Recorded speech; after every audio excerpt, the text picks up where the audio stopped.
Salut, c'est Romaric. J'ai un aveu à faire, à te faire. J'espère que tu me jugeras pas trop. Mais je dois dire que je suis un immense menteur. Et la personne à laquelle je mens le plus, c'est moi-même. Je pense que, comme tout le monde, je me raconte des histoires pour faire un compromis entre ce que je crois qu'il faut faire et ma situation réelle, qui sont en fait deux très mauvais indicateurs. Du coup, je pense que je me raconte des histoires sur qui je suis pour pouvoir coller à la définition euh, donc de ce qu'on doit faire par mon environnement. Une définition par mon environnement, les gens qui m'entourent, les symboles, les images, les livres, les films. Et j'essaie de faire coller ma réalité avec ces images en y mettant un peu d'humilité, bien sûr. C'est pas le but, est pas, je me vois pas m'imaginer. Voilà, tu vois, le but c'est pas de me faire croire que je suis président alors que je suis pas président. Mais disons que je me dis peut-être que je suis un peu mieux que ce que je suis. Mais en fait, cette question, je te dis, ces deux indicateurs, ils ont rien à voir. Depuis qu'on m'a mis en tête, il y a quelques temps déjà, que il n'y a pas mieux que faire ce qu'on aime faire, à la fois en termes de productivité, de satisfaction, de sens, de flow, enfin en bref, c'est quasi, c'est bien sur quasi tous les aspects, sauf ben, que tu dois gérer la façon dont tu vis de ça, de ce que tu aimes faire. Donc ça, c'est quand même énorme en fait, c'est pas un petit rien. C'est la différence salarié-entrepreneur. Donc c'est un monde, je m'en rends compte de plus en plus. Et le deuxième problème, du coup, ben, c'est que il va falloir assumer ce que tu fais, c'est-à-dire, et je te dis tu, mais c'est à moi que je le dis. C'est moi qui est en train de te dire que je mens. Je me mens. Je suis pas celui que je pense être. Au fond, je sais qui je suis, mais la plupart du temps, il y a beaucoup trop de pensées qui m'occupent pour le voir, et je finis par perdre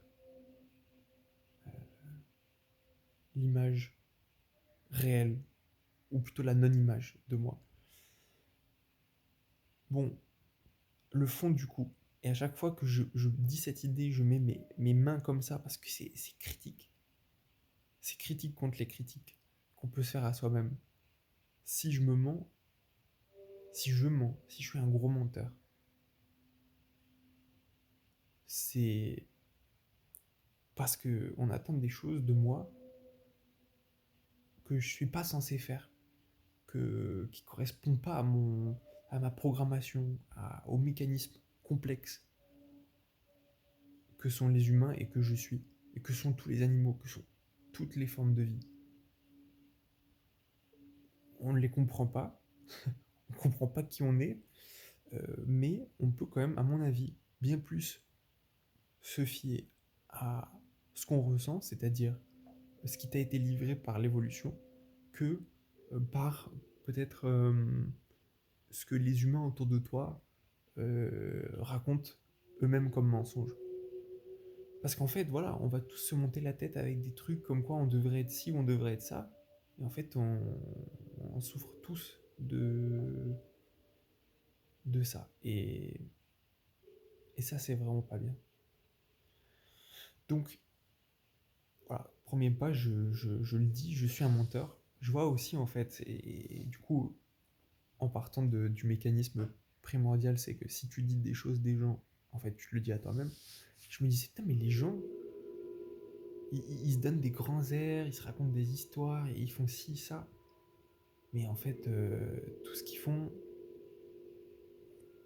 ne peut rien être d'autre que normal. Donc pourquoi se la raconter? Pourquoi se raconter des mensonges à soi-même, ben, alors que en fait ça fout la pression à tout le monde pour rien quoi.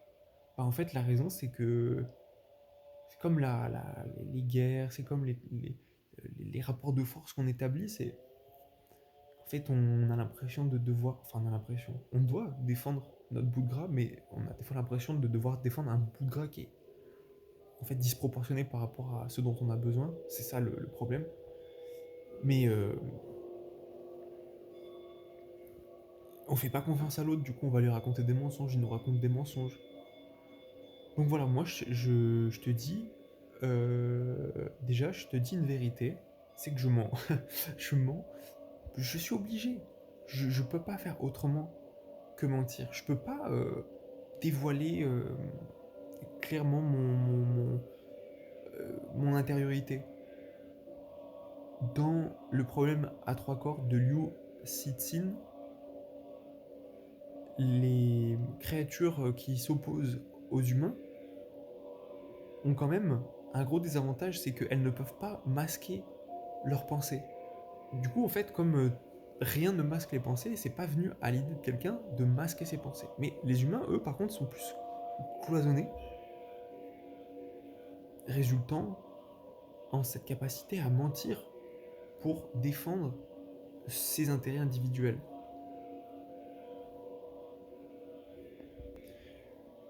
Mais c'est pas notre cas, donc c'est pas mon cas en tout cas. Peut-être que tu as appris suffisamment les psychédéliques et que tu es en télépathie et en conscience ultime de l'univers, mais a priori tu es plutôt comme moi. Tu peux pas euh, donner tous tes outils, tu peux pas perdre ton individualité parce que sinon tu es instantanément détruit par le monde dans lequel voilà. Moi je peux pas lâcher mon boulot, je peux pas lâcher mes airs, je peux pas lâcher mes vêtements, je peux pas lâcher tout ça parce que sinon je peux plus accéder à la source de l'énergie, quelle qu'elle soit, parce que là je te parle d'un travail, mais si demain je vis quand même d'une interaction, parce qu'en fait on échange avec des gens, mais que j'oublie de mettre mes airs de quelqu'un de fiable, de quelqu'un de qui sait ce qu'il fait, etc., qui va me faire confiance et moi-même, je vais peut-être pas faire confiance à la personne en face. Donc en fait, je suis obligé de mentir. Voilà. Tout d'un coup, ça va mieux, tu vois. Je mens, mais je mens pas pour pour le mal. Je mens parce qu'en fait, c'est une façon d'être. C'est comme ça que sont les humains. Et c'est ça qui est intéressant dans ce bouquin du problème à trois corps, c'est que en fait, tant qu'on croit qu'on est tous cloisonnés comme ça, nos pensées sont cloisonnées, on n'imagine pas qu'il y a autre chose de possible. Maintenant, si on révélait ton intérieur, si on était sur une conscience collective et que nos besoins étaient matchés, on n'aurait plus forcément besoin de regarder, voilà, tout le monde pourrait inspecter l'intérieur de nos pensées sans jugement, sans machin. Mais sauf qu'en fait, là, comme on doit défendre chacun notre bout de gras, si on révélait nos pensées, on serait dead. Sauf si tout le monde faisait le choix en même temps. Comme si tout le monde faisait le choix de déposer les armes au même moment. Si tout le monde arrêtait de vouloir. Mais qui va faire le premier pas? Et en fait, c'est tout cet équilibre qui reste qui fait que cet équilibre en fait, je suis pas sûr qu'il puisse être rompu. En fait, je suis pas sûr qu'un jour on pourra, sauf peut-être à la fin, sauf dans l'absolu, mais du coup, il y aura toujours une altérité et donc une peur de ce qu'est l'autre.